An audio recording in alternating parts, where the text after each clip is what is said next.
Once again, Deion Sanders proves that watered-down ESPN doesn't hold other coaches accountable.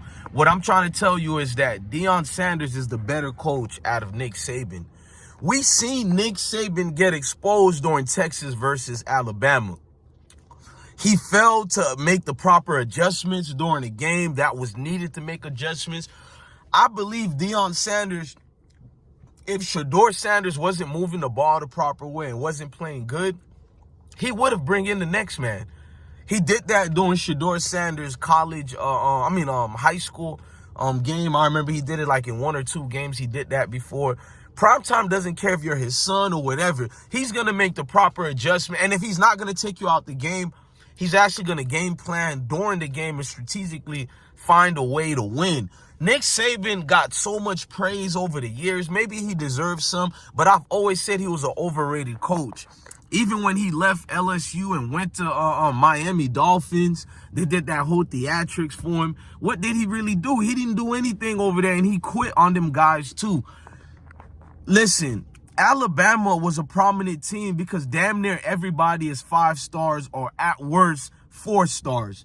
We've heard guys like Tom Luginbill says that Colorado Buffaloes is the worst roster because they got the skill positions, but every other players on their roster are 3 stars, 2 stars. We heard guys like Uncle Lou say the same thing, Matt B. Gray, all these individuals throwing that on primetime, throwing it. He only has like 2 5 stars. After that, they got nobody else, and they don't even have 4 stars. Well, you see what's going on with Nick Saban.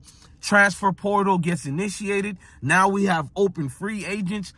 No more of the prominent stature that Alabama deserves to get. They had no quarterback. They got no offensive lines, and nobody is still not going in on Nick Saban.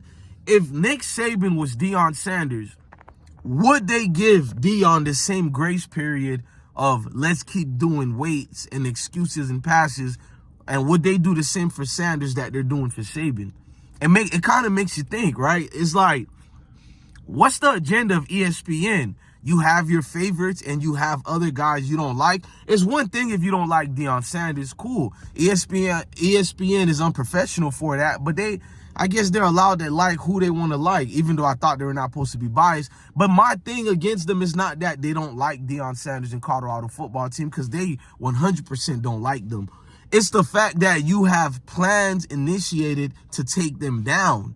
You got agendas that's going out there, whatever your curriculum is for your employees. You clearly have shown that you want every negative story and report to go towards Deion, to go towards Colorado football team. It's the same sketch that y'all did to Michael Irvin, who, by the way, proved ESPN wrong, proved ESPN and the naysayers and the doubters. You guys like to pick and choose and create fake narratives. That's what you did with Deion. But neither here or there, man. I mean, that's what you did with Michael Irvin. I'm sorry. But with Deion, you're doing even worse. You're waiting the waitings game. You're hoping some type of scandal happens. You're waiting for them to take a loss, even if it's by 1 point in triple overtime. You're going to find a way to take credit and discredit a prime time and discredit the Colorado football team. You're going to find a way to make the story be about personal situations rather than actual football games. I've been paying attention to it. From Paul Finnebon, he kind of changed his act a little bit, but he's still throwing little digs and jabs over here and there. And Matt Brines as well. And Tom Luginbill, he's full charted. He never even brought up that situation anymore, as if we're not supposed to look at the worst professional take in football history. You called Colorado and UMass 2 of the worst college football team roster out there, but UMass is winning. Another winning season for UMass. Then you look at Colorado, they're winning as well. So what's that goes to show you about these talking heads at ESPN? I'm just gradually sitting here being ignorantly waiting, for apologies, but we know we're not going to get none. And I really don't want apologies if you want me to tell the truth. I just want non-biased reporting. And if you're not going to give Deion or Colorado football teams any credit, at least have the same energy for other coaches as well. That was the worst coaching performance of Nick Saban's career, man. Like, what has he been doing with these guys during the summer and during the spring, bro? Like, That is not an Alabama football team. What clearly has happened is talent has been spread out now. No more majority of the talent going to one football team, or when they do go there, they stay there for 1 year and transfer out to the next team. So a lot of coaches have been getting exposed. Clearly, without 5-stars and 4-star players, a lot of these coaches have to start eating that humble pie. A lot of these coaches can't coach a doorknob. You feel me? It's just being factual. Deion Sanders is the better X's and O's guy.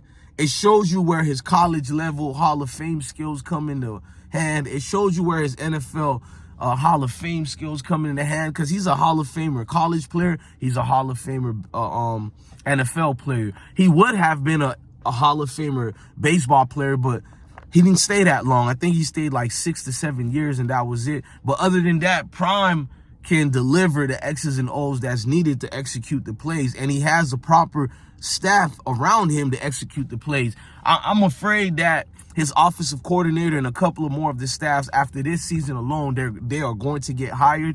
And I know Deion Sanders is going to be disappointed when his staffs get hired to other ventures, but I know he wants that to happen. That's the whole point Prime takes these guys, so they can get a look. They probably had an opportunity at a head coaching job before, but people looked at them at HBCUs or wherever else they were at, like NFL gigs, or like their other coach who was the head coach of Kent State. These guys get a do-over, a second chance. And I like what Coach Prime has instituted and highlighted towards his staff. But I'm seeing a lot of guys giving grace period to all these other coaches who got exposed this past weekend.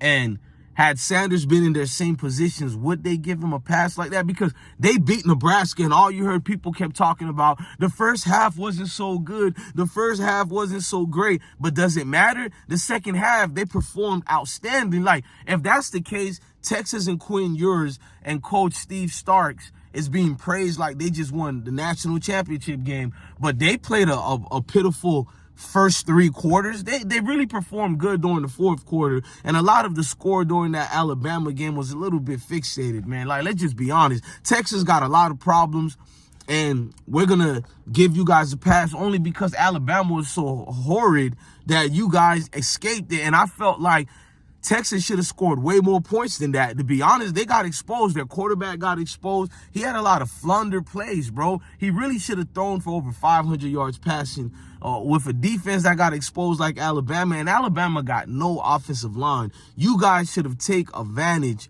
of Alabama football. If the score should have been 40-something, if not 50-something, to my personal opinion, to 10.